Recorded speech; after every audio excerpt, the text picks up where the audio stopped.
At nag-file na nga daw po ng kaso ang kampo nila Manscarpio laban sa AMLAC Executive Director at saka ibang mga opisyales ng House of Representatives ukol dito sa pagsisiwalat ng report ng AMLAC.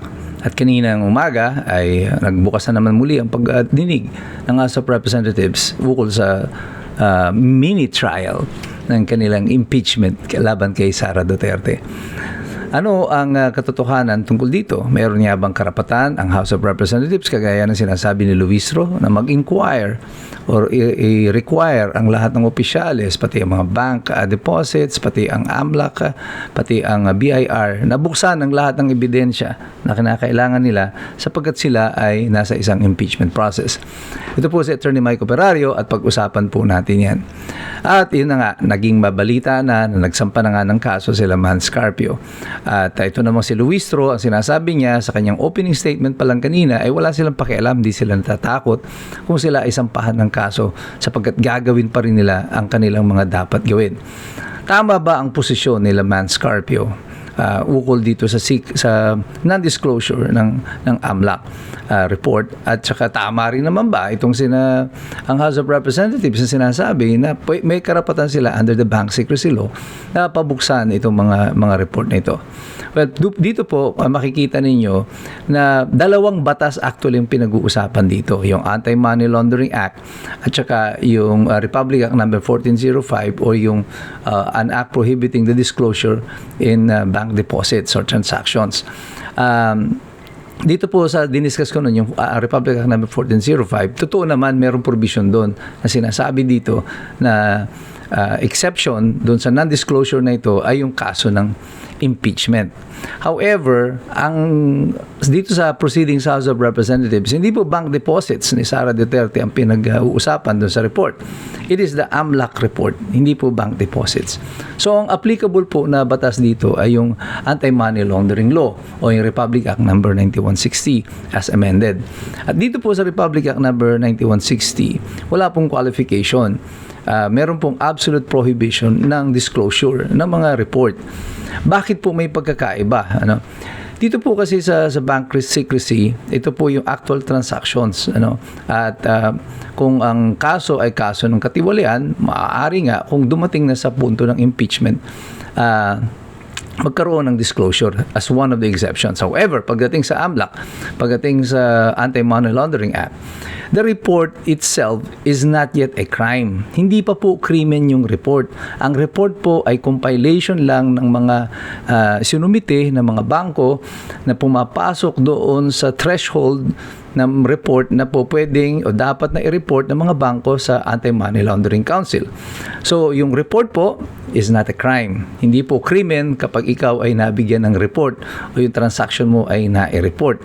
And that is why meron pong mas mahigpit na rason for non-disclosure of this because wala ka pang crime at pagkatapos masasama ka dito o mapag-uusapan ka na kaagad. As a matter of fact, under Section 16 of the Anti-Money Laundering Act, may prohibition po doon na hindi po pwedeng gamitin for political persecution or harassment ang anumang instrumento na makukuha o mga report na makukuha dito sa Anti-Money Laundering Council. And this is exactly what is happening kay Sara Duterte. Itong Anti-Money Laundering Act and the report of AMLAC is now being used for political persecution and harassment because hindi niya kaalyado ngayon yung Pangulo. So, hindi lang talaga mayroong basihan sila Manscarpio for filing a case, malinaw na inilalagay doon sa batas yung pananagutan ng mga tao na gagamit ng mga report na ito. Balikan naman natin ngayon doon sa bank secrecy. Kung mayroong impeachment pala, ay pwede naman palang mag-disclose ng mga bank records. Tama po yun. However, ang proceedings po sa House of Representatives is not yet the impeachment. The Vice President has not yet been impeached. Ang impeachment po, pag sinabing na-impeach ka na, that means bumoto na yung House of Representatives at ipinadala na yung kanilang impeachment complaint sa Senado. That is when the President is already impeached. So right now, there is no impeachment. Itong sinasabi nito ng House of Representatives na mini trial is not the impeachment. Kaya nga kinwestiyon na agad ito sa Korte Suprema kasi ang ginagawa nilang proceedings ay parang sila na rin mismo ang impeachment court. At ang nangyayari dito, hindi kagaya nung nangyari dun sa unang impeachment complaint na automatic yung one-third of the House of Representatives pumirma doon sa impeachment complaint, immediately na-transmit ito sa Senado. Ito, merong private complainant. At dapat yung private complainant na yan, kung sino man sila, ay sila ang maglalatag ng ebidensya sa House of Representatives at ipapakita sa House na ito ang basehan ng aming reklamo. Pero ang nangyayari sa kasalukuyan, yung House of Representatives ang kumakalap ng ebidensya para doon sa mga complainant. Kaya nga nagrereklamo noon si Congressman Rufus Rodriguez at sinasabi niya, yung gagawin ng House of Representatives is the greatest fishing expedition ever na gagawin nila. Kasi they are holding nothing, and now what they want is through this process na ginagawa nilang mini trial ay makakuha sila ng mga ebidensya. At as of the moment, kasi wala silang hawak. Kaya nga ang nangyari, kung sino-sino inupo nila, they have different strategies. Inuuna si Madriaga, nung pumalpak si Madriaga, plan B, go to AMLAC. At mukhang pati itong AMLAC na ito ay papalpak. Kasi nakikita ng mga tao kung ano talaga yung katotohanan dito sa mga sinasabi nila ng mga disclosure.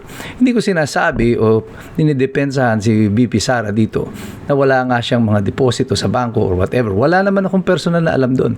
Ang alam ko lang kung ano sinasabi ng batas at karapatan nila na gamitin ang provision ng batas para protektahan ang kanilang mga karapatan. Kasi kung ang mga taong kagaya niya ay hindi pwede palang gamitin ang batas para proteksyonan ang kanilang mga sarili, anong pag-asa natin bilang mga ordinaryong mamamayan? Dito nakikita natin yung opening statement lagi na ginagawa ni Luis sa tuwing sila ay mag-uumpisa ng sesyon sa impeachment, ay pagpapahayag lagi ng kanilang saloobin. Akala niya ito'y nakakabuti sa kanila. Sa katotohanan, ito'y mas lalong nakakasama sa kaso nila.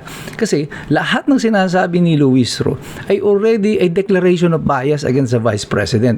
Dapat independent kunyari silang naghahanap ng ebidensya. Pero doon sa mga opening statement niya, sinasabi na niya lahat na kung ano ang kanilang gagawin at they have already prejudged this case. Ang ginagawa lang niya ay pinalalakas niya ang kaso ng kampo ng mga Duterte pag i-challenge sila sa Supreme Court dito sa kanilang ginagawa. Sinabi na nga ng Supreme Court doon sa unang impeachment, there are right ways of doing things and there are wrong ways of doing it. Itong ginagawa ni Luis Ro, this is one of the wrong ways of doing things. Kanya nga lang, tuwan-tuwa siya sa kanyang boses na naririnig niya yung kanyang mga argumento, nagmumukha siyang eksperto at magaling at patalinong abogado pag siya ay nagsisisigaw doon sa maliit na silid ng House of Representatives. Pero tayong lahat, we will not be fooled. And this is the reason why nagagawa po tayo ng mga vlog na ito. Kasi binobombard po nila, binobomba nila yung mga tao ng mga maling impormasyon upang eventually ang kasunungalingan na ito pag pinaulit-ulit pagmumukhang katotohanan. Pero tayong lahat na mga ordinaryong Pilipino, ang mga iskombro, hindi na tayo paloloko sapagkat lagi kong sinasabi sa inyo, kayong lahat magsipagmasid, makilahok, mag-aral sapagkat mahirap makialam ang taong walang alam. God bless you. God bless us all. Mabuhay ang Republika ng Pilipinas.